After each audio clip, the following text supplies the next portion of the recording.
दिल्ली में विधानसभा चुनाव बेहद नजदीक है। बीजेपी पूरी ताकत के साथ अलग अलग स्ट्रेटेजी के साथ ये चुनाव लड़ रही है और बीजेपी को इस बार उम्मीद भी है कि बीजेपी सत्ता तक पहुंच जाएगी और यही वजह कि बीजेपी की नई रणनीति पर काम कर रही है, जिसके तहत दिल्ली के बाहरी इलाकों पर बीजेपी का खास फोकस है और ये रणनीति बीजेपी नेताओं की रैलियों में भी दिखी।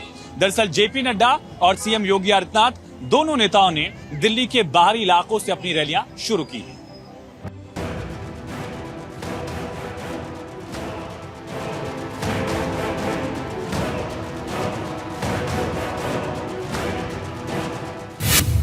दिल्ली का रण, साइलेंट प्लान से बीजेपी की जीत का प्रण। चुनाव में जीत के लिए बीजेपी ने तैयार की खास रणनीति। बीजेपी का खास प्लान, हरियाणा यूपी से सटे इलाकों पर ध्यान। एक्टिव हुई साइलेंट फोर्स, लोग मानते हैं जीत की गारंटी। 5 फरवरी ये वो तारीख है जिस दिन दिल्ली के जनता जनार्दन अपने मताधिकार का प्रयोग करेंगे।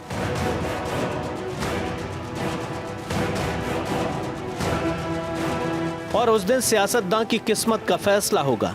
जनता को लुभाने के लिए सभी पार्टियों के नेताओं ने पूरी ताकत लगा दी है और चुनावी शतरंज पर बिसात बिछा दी है। झुग्गी झोपड़ी से लेकर पूर्वांचली वोटर, जाट मतदाता से लेकर दलित वोटर, सभी को साधने में जुटे हुए हैं। वहीं बीजेपी ने ऐसी रणनीति बनाई है ताकि 27 साल का वनवास खत्म हो, जहां देश का ध्यान नई दिल्ली और आसपास की सीटों पर है। वहीं बीजेपी दिल्ली के बाहरी इलाकों में गुपचुप तरीके से पूरी ताकत के साथ जुटी हुई है। एक एक वोटर को साधने के लिए रणनीति बनाई गई है।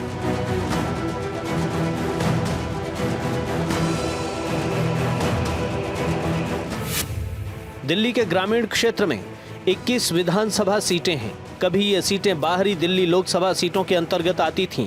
अब इन्हें उत्तर पश्चिम और दक्षिण दिल्ली लोकसभा क्षेत्रों में विभाजित किया गया है। एक छोटा हिस्सा पश्चिमी दिल्ली लोकसभा में चला गया। अधिकांश सीटों पर जाट, गुर्जर और अनुसूचित जाति का दबदबा है। दक्षिण दिल्ली सीट पर गुर्जर वोट अधिक केंद्रित हो गया है। 21 सीटों पर बीजेपी गुपचुप तरीके से काम कर रही है। पार्टी को लगता है कि मीडिया की चकाचौंध से दूर इन सीटों पर काम करना आसान है। पार्टी ने केजरीवाल और आतिशी के खिलाफ प्रवेश वर्मा और बिधूड़ी को मैदान में उतारा है। यानी जाट और गुर्जर उम्मीदवार को उतारकर बीजेपी ने बड़ा संदेश देने की कोशिश की है। बीजेपी की सरकार बनने पर दोनों नेताओं को बड़ी जिम्मेदारी दी जाएगी। दिल्ली के रण में हरियाणा के मुख्यमंत्री नायब सिंह सैनी की एंट्री हो गई है। 27 साल के वनवास को खत्म करने में हरियाणा अहम रोल निभा सकता है। दिल्ली की 2/3 सीमाएं हरियाणा से जुड़ी हुई हैं। दोनों राज्यों का राजनीतिक प्रभाव दिल्ली में होना तय है। बीजेपी का केंद्रीय नेतृत्व हरियाणा की जीत का पूरा उपयोग कर रहा है। हरियाणा की सीमा से सटे गांवों में जाट समुदाय की अच्छी खासी मौजूदगी है। अनुमान के मुताबिक दिल्ली में जाटों की आबादी 5 से 6% के बीच है। इस बार बीजेपी ने 68 में से 11 टिकट जाट नेताओं को दिए हैं, जो कुल उम्मीदवारों का करीब 16% है। पार्टी को लगता है कि जाट समुदाय का समर्थन उन्हें कई सीटों पर जीत दिलाने में मदद करेगा, जहां समुदाय का राजनीतिक दबदबा है। वैसे तो बीजेपी मुख्य रूप से वैश्य और पंजाबी वोट बैंक पर निर्भर थी। दिल्ली के कारोबारी पहले बीजेपी को बड़े पैमाने पर वोट देते थे, लेकिन 2013 के बाद बदलाव हुआ है। आम आदमी पार्टी के आने के बाद इनमें से एक बड़ा वोटर अरविंद केजरीवाल के पास चला गया। लिहाजा बीजेपी ने इस बार के चुनाव में जाट और गुर्जर पर ज्यादा फोकस कर प्लानिंग की है। 1998 के बाद ये पहला मौका दिख रहा है जब बीजेपी को लगता है कि इस बार सत्ता मिलने की संभावना सबसे ज्यादा है।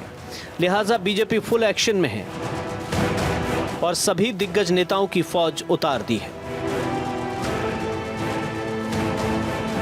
उत्तर प्रदेश के मुख्यमंत्री योगी आदित्यनाथ चुनावी रण में उतर गए हैं। सीएम योगी ने गुरुवार को रैली कर आम आदमी पार्टी पर करारा वार किया। दिल्ली में आम आदमी पार्टी के अध्यक्ष से अरविंद केजरीवाल जी से मैं पूछना चाहता हूं, क्या यमुना जी में वह भी अपने मंत्रियों के साथ जाकर के स्नान कर सकते हैं क्या?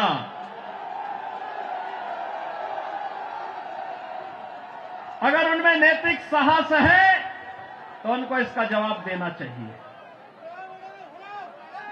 यमुना मैया को एक गंदे नाले के रूप में बदलने का अपराध क्या उन्होंने किया है कि नहीं किया है?